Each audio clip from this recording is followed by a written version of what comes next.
Cenário político bem movimentado no Brasil com o processo de impeachment da presidente Dilma Rousseff. O Eureka vai a fundo nessa questão, independentemente de partido político. Impeachment, o que é, como se dá e por que se faz.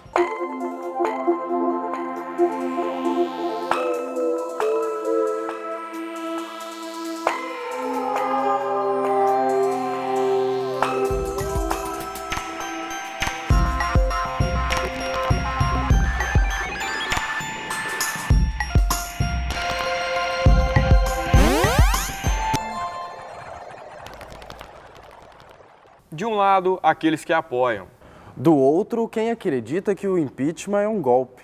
E aí, vamos entender a questão? O que está sendo imputado à presidente da República é a prática de um crime de responsabilidade. Os crimes de responsabilidade eles estão definidos na Constituição da República, no artigo 85.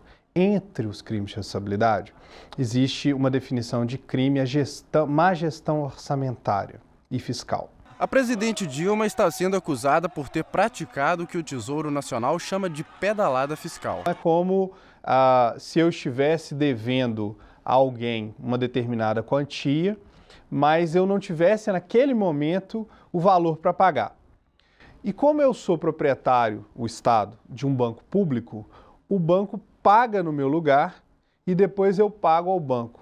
Daí a pedalada. Para a oposição, a pedalada fiscal pode ser considerada crime de responsabilidade. A responsabilidade fiscal ela existe devido às pedaladas fiscais que o governo da Dilma ela instaurou. Os outros também faziam as pedaladas fiscais, mas o desnível é muito grande. Então houve um roubo nos cofres dos bancos privados e públicos. Já quem apoia o governo tem outro entendimento. Há inúmeros pareceres de juristas de todo o país deixando muito claro que pedalada fiscal não constitui crime.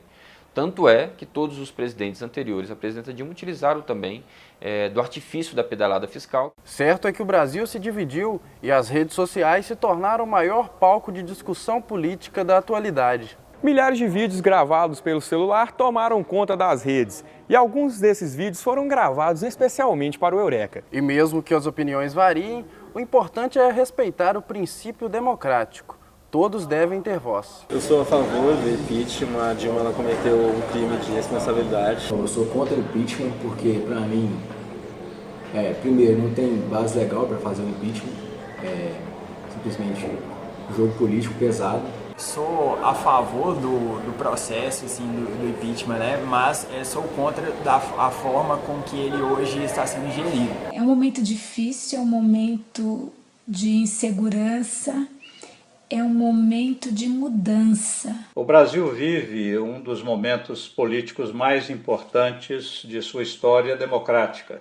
O mal pior, cujo preço está sendo pago pelo povo brasileiro, resultou de um processo de corrupção sistêmica orquestrada pelo Palácio do Planalto, que colocou o Brasil em situação de caos político, econômico, social, de imoralidade, de falta de ética. O que se mais precisa agora é do governo, um governo decente.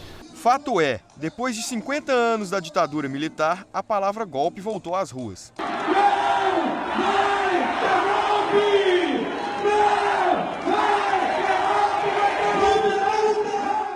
O golpe é porque a população brasileira, 54 milhões de pessoas, elegeram um programa de governo. E o programa de governo que estão prometendo implementar, caso se consiga retirar a presidenta, não é o programa de governo que foi eleito nas urnas em outubro de 2014. Muito ao contrário, é o programa que foi derrotado. Houve um debate naquele momento, nas eleições de outubro de 2014, muito claro de projeto de sociedade. O tema das privatizações voltou para a pauta. O tema da retirada de direitos voltou para a pauta. Mesmo o debate de valores, no sentido do respeito à diversidade sexual, dos direitos das mulheres, etc., eles também apareceu no debate eleitoral. E a população brasileira optou por um determinado projeto que foi apresentado. Foi umas eleições bastante polarizadas. Então é golpe na medida em que eles querem retirar a presidenta para implementar um programa e um projeto e valores de sociedade que não foram os legitimamente eleitos. Eu não vejo que é golpe, primeiro porque é algo inconstitucional, tá certo? Está justificado, é algo constitucional. O Hélio Bicuda, a Janaína Pascoal e o Miguel Reale Júnior, eles apresentaram um pedido de impeachment que foi aceito pelo pela Câmara dos Deputados, foi votado e teve a maioria dos votos, então até agora o processo está feito de maneira válida. É importante que a gente tenha as pessoas discutindo política, isso na boca do povo, no ponto de ônibus, na fila do banco. Isso é importante que a gente tenha esse assunto e, de preferência, que essa discussão se mantenha até outubro, né? Porque nós vamos ter eleição municipal e isso seria uma coisa inédita, que a gente conseguisse manter esse assunto em voga até um processo eleitoral. Depois de instaurada a comissão especial do impeachment na Câmara dos Deputados, a presidente Dilma teve 10 sessões para se defender. No dia 4 de abril, o advogado-geral da União, José Eduardo Cardoso, iniciou a defesa da presidente. E a simples alteração de um crédito suplementar não implica em ofensa a nenhuma meta fiscal estabelecida. Para que o processo seguisse para votação no plenário, era preciso a aprovação de 33 dos 65 deputados da comissão. O resultado foi o seguinte: 38 deputados votaram a favor e 27 contra o impedimento, o que garantiu o seguimento do processo para a próxima etapa, a votação em plenário. Nela, 342 dos 513 deputados federais precisavam votar favoráveis ao impedimento de Dilma para que o processo seguisse adiante. 367 disseram sim. Os outros 137 deputados foram contrários ao impeachment. Também houve 2 ausências e 7 abstenções. Festa da oposição que conseguiu seguir com o processo para o Senado. Pelo futuro do meu filho Breno, pela minha família, pela minha cidade de Ourinhos e região, eu voto sim pelo impeachment. Pela liberdade e pela democracia. Por isso eu digo ao Brasil, sim pelo futuro! Você justificar um voto, não em torno de um debate se houve ou não houve o crime de responsabilidade, né, por parte da presidenta, se houve ou não houve algum tipo de crime, seja de qualquer natureza, e sim em torno de, pela minha família ou por Deus, ou seja, por qualquer coisa, isso fica muito visível a qualidade dos nossos deputados e a qualidade do nosso sistema político. Todo mundo está cansado de saber que os deputados foram eleitos graças a um financiamento empresarial de campanha que polui, que distorce, né, o interesse popular. Eu não vejo que haja um real problema em dedicar o voto à sua família.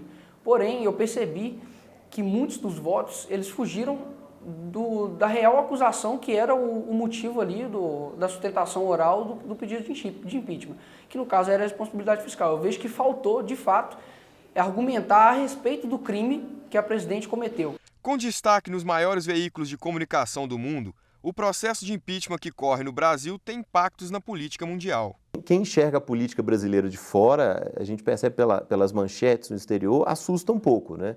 Necessariamente, política aqui, ela é mais, como é que eu vou falar? Ela é mais delicada, ela é mais sutil, ela é mais cheia de nuances do que em outros lugares. É uma característica da nossa cultura, inclusive, né? Ser mais detalhado, mais nuançado, necessariamente o que a gente vê nem sempre é o que está acontecendo.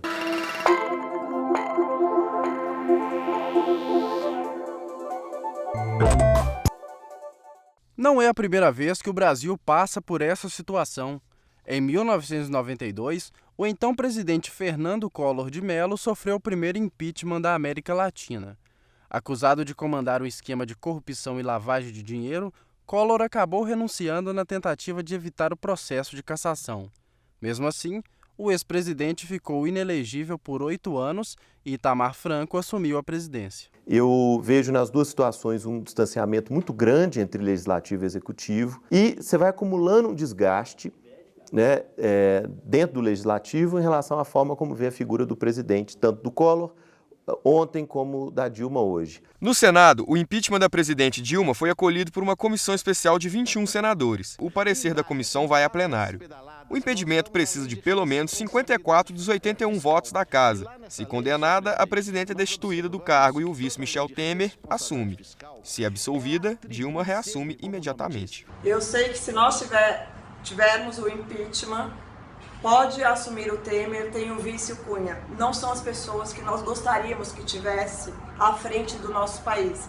São duas pessoas que também não têm condições nenhuma de governar o nosso país, principalmente o Eduardo Cunha, que tem muitos processos contra ele. Se o PMDB tiver o terceiro mandato para presidente sem voto, vai poder pedir até música no Fantástico, velho. Independente do desfecho do impeachment, unir o Brasil vai ser um dos desafios enfrentados pelo governo. Governar será outro. É uma situação complicada para qualquer um que assuma a presidência da República nesse momento.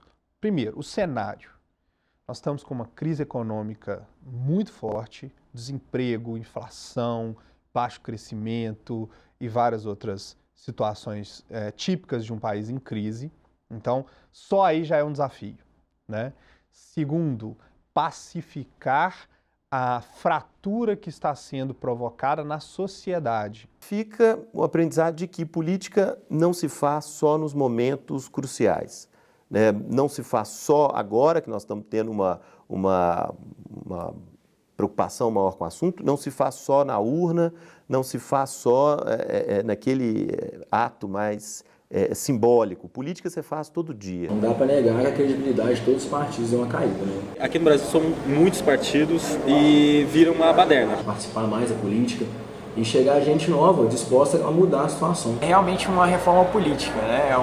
Passar os interesses políticos acima, né, da sociedade é um erro. Nós precisamos fazer a reforma urgente do nosso sistema político. O povo brasileiro não se sente representado nos políticos eleitos. Eu vejo que todos têm que ter um compromisso com a verdade. Acho que precisa acabar com a corrupção das pessoas, em primeiro lugar. Acho que todo mundo julga muitos políticos que são corruptos, mas a gente também, de vários modos, pequenas corrupções, mas durante o dia a dia, a gente também é corrupto. Então acho que tem que começar de nós para a galera de cima ver o nosso exemplo para eles seguirem também. Essa é a primeira parte de um processo que vai muito além. Então, essa força do povo só tende a aumentar. Se, depois do sim pela Câmara dos Deputados, o Senado, liderado pelo presidente do STF, aprovar o processo de impeachment, que corramos os riscos iminentes dessa mudança, que assuma temporariamente o vice-presidente da República e que também seja impedido, que haja novas eleições gerais, que todos os políticos e seus comparsas envolvidos em esquemas de corrupção continuem a ser investigados, condenados.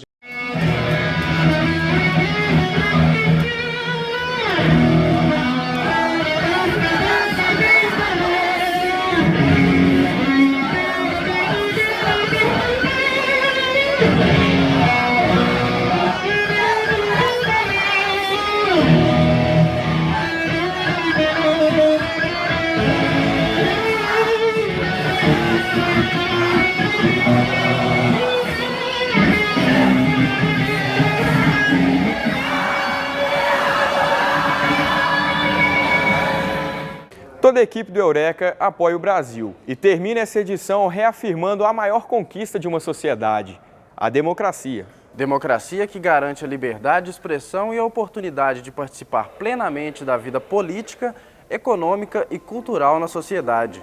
Até a próxima e tchau!